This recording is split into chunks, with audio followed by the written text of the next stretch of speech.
প্রতিদিন একই রকমের নাস্তা খেতে খেতে আর ভালো লাগে না, মাঝে মধ্যে ইচ্ছে করে নতুন কিছু ট্রাই করি। আর এমন রেসিপি ট্রাই করা যাক যেটাতে পেটও ভরবে, শরীর স্বাস্থ্যও ভালো থাকবে এবং হেলদিও হবে। তো আমার ছেলে বলছে, মা একটু ভালো কিছু করে খাওয়াও যেটাতে পেট ভরবে, আমার ভালো লাগবে। তো আমি এমন একটি রেসিপি নিয়ে আজকে হাজির হলাম। বড় থেকে সকলের শরীর স্বাস্থ্যও ভালো থাকবে, সাথে কিছু সবজি খাওয়াও যাবে, মনটাও ভালো লাগবে এমন একটা রাস্তার রেসিপি পেয়ে। তো সাথে ছিল একটা দারুণ একটা চাটনি। তো চলো রেসিপিটি শুরু করা যাক। নমস্কার বন্ধুরা, গৌরী রেসিপি অ্যান্ড ব্লগ চ্যানেলে নতুন আর একটা রেসিপি দেখার জন্য সবাইকে অসংখ্য ধন্যবাদ। রেসিপিটি ভালো লাগলে লাইক কমেন্ট শেয়ার করে পাশে থাকবে। নতুন বন্ধুদের বলছি, প্লিজ চ্যানেলটাকে সাবস্ক্রাইব করে পাশে থাকা নোটিফিকেশন বাটনটা অন রাখবে। যখনই আমি রেসিপি দেব তোমরা সবার প্রথমে নোটিফিকেশন পেয়ে যাবে। তো আজকের রেসিপির জন্য আমি নিয়ে নিলাম 1 বাটি সুজি। শুধু সুজি আর কিছু সবজি দিয়ে দারুণ একটা টেস্টি রেসিপি রেডি করে নেব আজকে।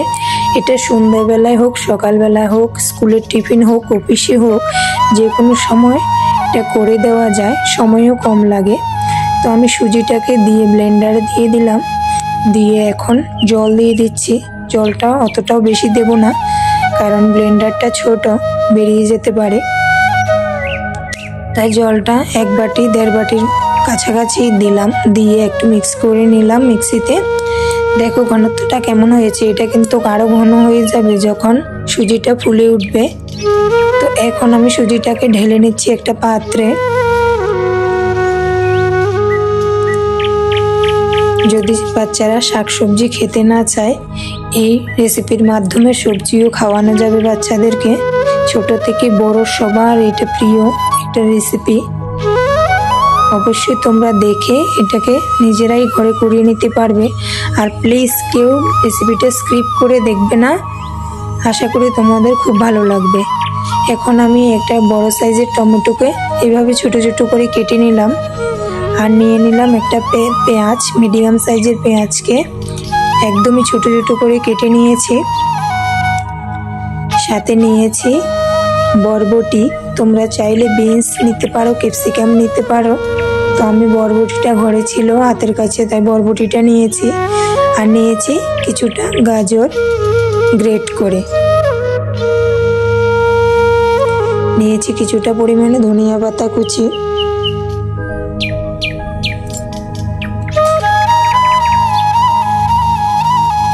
সবগুলো একসাথে মিশিয়ে নেব।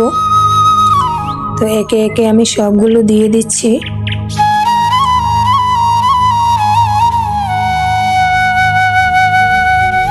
প্রতিদিন বাচ্চাদের বলতে হয় যে মা আজকে বলে যে এটা খাবো না ওটা খাবো না, বাচ্চারা নতুন নতুন বায়না করে।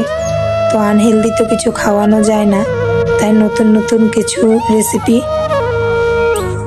বানাতে হয় যেগুলো স্বাস্থ্যের জন্যও ভালো হয় আর খেলে পেটও ভর্তি থাকে। তো দিয়ে দিলাম কিছুটা পরিমাণে কাসুরি মেথি, আর দিয়ে দিচ্ছি 3-4টে চিলি ফ্লেক্স হাত দিয়ে ম্যাশ করে। তোমরা চাইলে কাঁচা লঙ্কাটাও ব্যবহার করতে পারো, আমার চিলি ফ্লেক্সের ফ্লেভারটা ভালো লাগে তাই দিলাম। এখন একটু নুন দিয়ে আবারও ভালোভাবে মিশিয়ে নেব। আমি মাঝে বলতে ভুলে গিয়েছিলাম যে নুন দিয়েছি।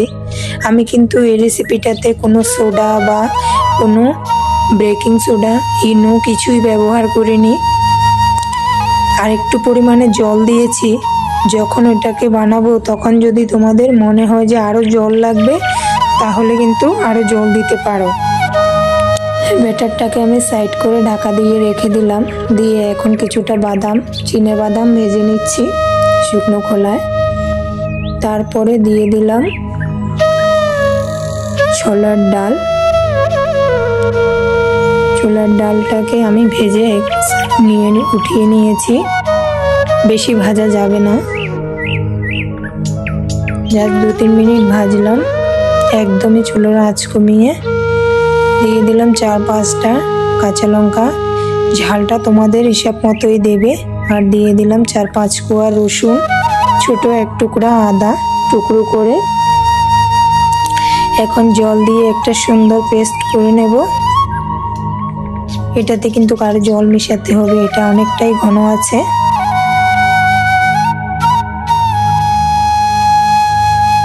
এখন এটাতে নুন দিয়ে দেব স্বাদ মতো। নুন দিয়ে আবারও ঘুরিয়ে নিয়েছি আরেকবার। দেখো একটু জল দিয়েছিলাম আমি। এই পর্যায়ে তোমরা যদি মনে করো যে এটাকে আরেকটু ঘন হিসেবে খাবে তাহলে জলটা কম দেবে। তবে আমার মনে হয় আমি যেটা বানিয়েছি এটা ঠিক আছে, একদমই ঘন হয়েছে না পাতলা হয়েছে। এখন এটাতে একটা তড়কা দেব। দিয়ে দিলাম 2টো শুকনো লঙ্কাকে টুকরো করে যাতে ফ্লেভারটা আসে। দিয়ে দিলাম কারি পাতা, দিয়ে দেব কিছুটা কালো সর্ষে দিয়ে এখন তরকাটা দিয়ে দেব। এই চাটনিটা যে কোনো কিছুর সাথে দারুণ লাগে, কিন্তু তোমরা অবশ্যই একবার ট্রাই করবে চাটনিটা।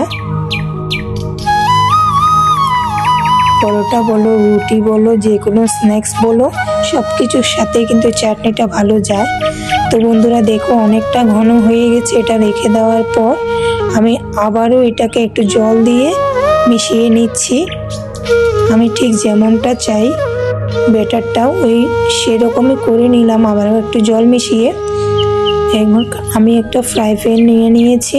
ফ্রাই প্যানে কিছুটা তেল ব্রাশ করে নিচ্ছি। তোমরা যদি এই ফ্রাই প্যানটা না থাকে তাহলে শুকনো তাওয়াতেও করতে পারো। একটু তেল ব্রাশ করে নেবে। এখন একে একে সবগুলো আমি দিয়ে দিচ্ছি। তো এইভাবে সবগুলো দিয়ে এখন ঢাকনা দিয়ে রেখে দেব 2-3 মিনিটের জন্য। চুলোর আঁচটা একদমই কমিয়ে রেখেছি আমি। উল্টে দেব। দেখো বন্ধুরা খুব সুন্দরভাবে উল্টে যাচ্ছে আর দেখতেও কিন্তু দারুণ হয়েছে। তো একে একে আমি সবগুলো এভাবে উল্টে পাল্টে নিলাম। আবারও ঢাকা দিয়ে রেখে দেব 2-1 মিনিটের জন্য।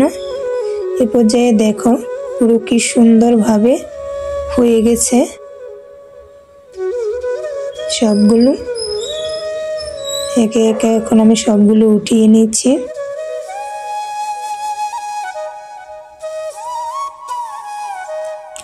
তো যে ব্যাটারটা আরও একটু ব্যাটার ছিল, তো আমি তেল ব্রাশ করে আবারও লাগিয়ে দিয়েছি। এটাতে একদমই কম তেল ব্যবহার করা হয়।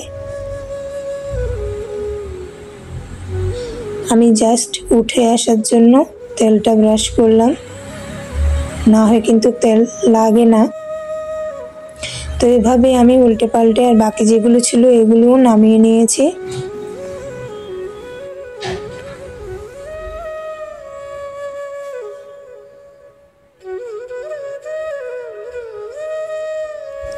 তো বন্ধুরা দেখো কি সুন্দর হয়েছে এগুলো। এই সুজির নাস্তাটা কিন্তু খুব হেলদি আর এটা খেতেও কিন্তু দারুণ। এই চাটনিটার সাথে দিলে কিন্তু এত অসাধারণ লাগে খেতে। অবশ্যই একবার তোমরা বাসায় ট্রাই করবে এটা বানানোর। খুব সহজ বানানো আর হাতের কাছে থাকা উপকরণ দিয়ে করে নেওয়া যায় এই রেসিপিটা। আর দেখো বন্ধুরা কি লোভনীয় লাগছে, তাই না? চাটনির সাথে তো দারুণ যায়। তো আমি তোমাদেরকে ভেঙে দেখিয়ে দিচ্ছি ভিতরটাও কি সুন্দরভাবে হয়ে গেছে।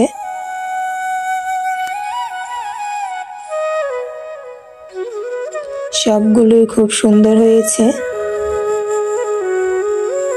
তো আমার আজকের রেসিপিটি তোমাদের কেমন লেগেছে অবশ্যই কমেন্টে জানাবে। ভালো লাগলে লাইক কমেন্ট শেয়ার করে পাশে থাকবে। আজ এই পর্যন্ত, সবাই ভালো থেকো, টাটা সবাইকে।